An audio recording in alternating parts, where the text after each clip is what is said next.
your invitation and this opportunity to be virtually present in the United States, as it's impossible for me to come and to enter the country. You have heard, I'm sure, that the US administration is acknowledging that they have no link with terrorism today, so the only reason I'm prevented from entering the country is in fact my idea. So it's really around the topic that we are tackling today, which is freedom of speech on a political ground here. So thank you really for your support and making it possible for me to speak to your audience today.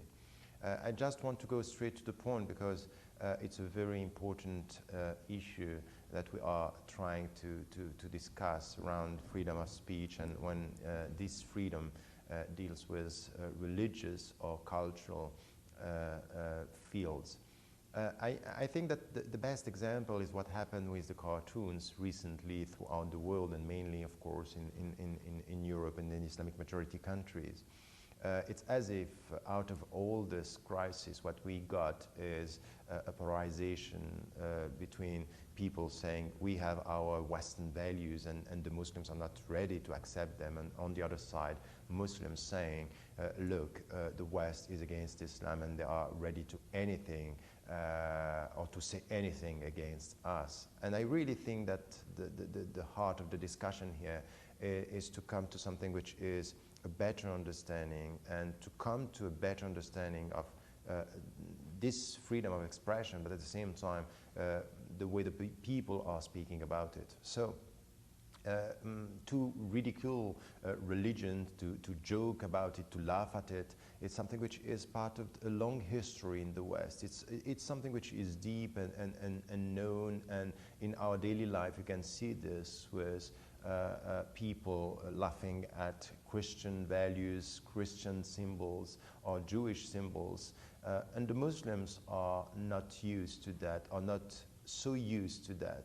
There is, a tradition within the Islamic history. It's not to say that there is nothing, but it's not the same way. It's not the same way of laughing. It's not the same way of criticizing or to ridicule religions. So I think here that when you are a European Muslim or you are living in the West, the starting point here for Muslims is to, and this is what I said when I was in Denmark in October last year, when the whole story started, is to say, look, you need to take a critical distance, which is a critical intellectual distance. Don't overreact, don't be emotional on that. This is the way you are in this society. It's your society. So there are some fields within which we are not, you are as Muslims not going to be, or you don't want to promote. But when the people are laughing at you, don't overreact and don't fall into the trap. Because I knew, and I was talking to journalists there who were in the editorial staff of this very newspaper, and they were saying it's a provocation. So even though it's a provocation, or even if it's just someone who is trying to make joke out of it, take a critical intellectual distance, don't overreact, and try to pass over. And I think that this was the reasonable way to deal with this. On the other side, you had people who also, and what I wanted to say is that what we had is a small group of Muslims taking the issue and instrumentalizing it to say, look, it's against Islam, it's against us, and trying to make it a political weapon against, the West, or even using the ambassadors or the embassies against the West, or able also to use or to be used by governments, showing that they were the champions of the Islamic cause. I think that the political game is clear here, and the only way for Muslims is to say, okay, look, the people are speaking, you have to deal with this. On the other side, we had people saying, freedom of speech is absolute, we can say whatever we want. And this is also a kind of instrumentalization of the whole discussion, because it's not true. In our societies in the West, you have rules, you have laws telling you you cannot say anything. You cannot just have racist statements against people, and you have to respect their culture, you have to respect their color, and you have also to respect. In some countries, even here in UK, you have laws when you are talking against a religion, even though it's not used, you have the law around blasphemy. I think that to say that freedom of speech is absolute is wrong on the legal framework, on the legal field, as to the legal field. Now, there is something which is also part of our collective psychology, our collective way of living together. When you touch some issues that are sensitive for people who you think they are part of your society, you are cautious. It's wrong, ethically speaking, to laugh at the suffering of Jews, because we know and we understand through which experience they went, and it's not the right way to do it. It's legal, in fact it's lawful to do it, it's not wise. So here we have something which is a case where when we deal with sensitivity, sometimes it's legal, but it's wiser, it's more reasonable not to touch this. So it's a question of a civic sense of responsibility, not a question of legislation and law. And I think that this is the way forward for us, for Muslims to take an intellectual critical distance, and on the other side, for people not to instrumentalize the whole process and saying, look, Muslims are against freedom of speech. No, we are all fighting to be free to speak under dictatorships in the Islamic majority countries, and this is also what we want here. What we are saying and what I'm saying is there is a reasonable way to use your right to speak or your freedom of speech. And this is the central point here. I was speaking in many occasions when I was here in Europe and speaking to journalists and to different audiences about respect. And I was told, okay, look, you are using a nice word, respect, in order not to use a word which is more negative in our perception, which is censorship. I think it's a good question, but it's a wrong understanding. I think that I'm not advocating, and I think it's wrong to ask for more laws. We don't need more laws. The laws we have, the legislations we have are enough, and we don't need, to add laws on, blasphemy and to just to prevent people from speaking. I think that this is enough, and we have what we want. Now, what I'm saying is, when I'm speaking about respect, I'm saying, look, you have the right to say whatever you want to say. You are free to say it. Now, I think that there is something which is a reasonable way to use your right, to use your freedom. Censorship is to remove from you, it's to prevent you from getting your rights. So it's to remove from you one right. Censorship is this, it's to remove from you one right, and the right to speak. Respect is you have the right, but use it in a reasonable way. It's something which should come not under the pressure of a specific legislation. It's something which should come from your own understanding that you are building a pluralistic society. So respect is not going to be enforced by law, it's going to be enforced by education. And we have it, it's already there. We know that there are some topics, some situations where we are cautious. I can hurt you, but I'm not going to do it because it's not going to help us to live together. It's lawful to do it, it's not wise to promote it. And I think that this is what we have to promote here. There is the distinction between censorship and respect. So no laws, and for the Muslims to understand here that now they are Western Muslims, they are living in this society, and they want and they have to promote more democratization, more rights in the Muslim majority countries.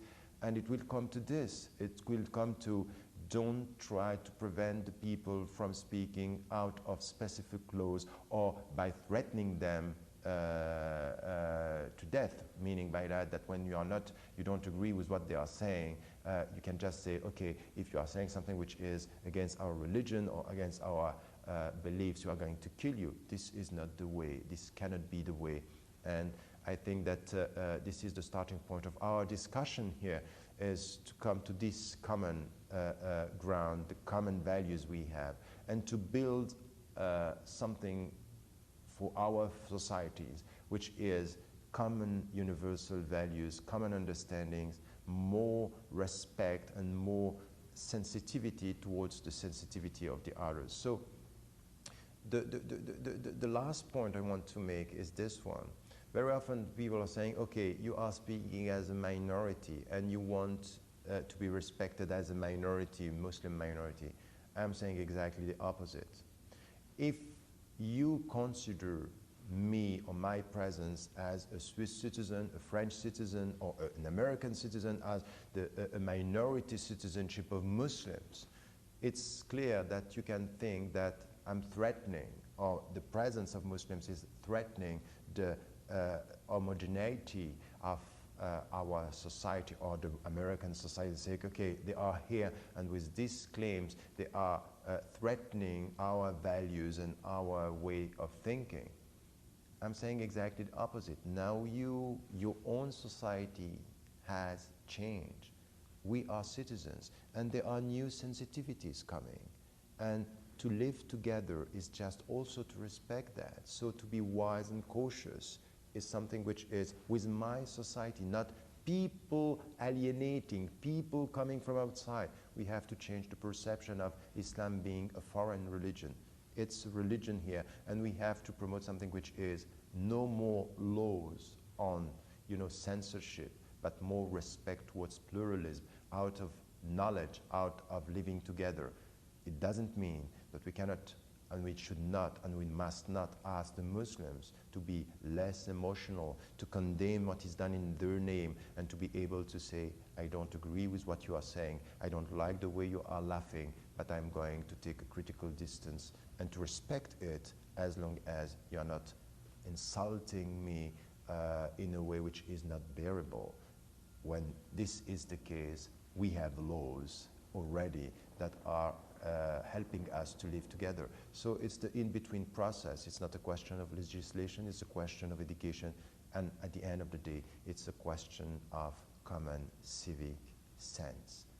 A common civic sense, a reasonable way of dealing with our rights and our fellow citizens in the country we live in, while we have understood that it's full of people not sharing our values, not sharing our understandings, but able to be to understand that they can be criticized, and they can criticize as long as we are not promoting binary vision of reality, insults, and saying in the name of an absolute freedom of speech, which never was and will never be absolute, because we cannot accept it. We never accepted it, and I think that it's not the right way to promote something which is our living together.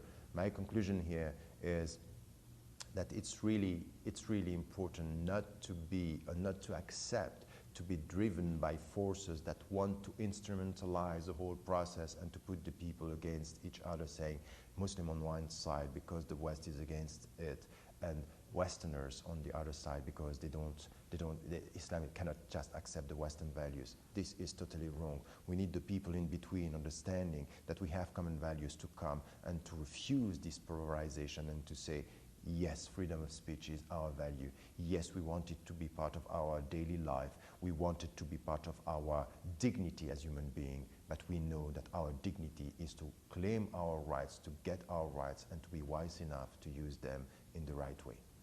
Thank you once again for your invitation. Hope that next time I will be with you. It would have been really interesting for me to discuss and to talk and to debate these ideas with you next time, and I hope that the United States of America will change and open much more the way towards freedom of speech, even in the political field, when people don't agree with its policies towards the people in the Middle East, for example, in Iraq. I was against the war in Iraq, I still remain, and if it's not possible to say it in the States, I'm saying it from here. Thank you once again, and have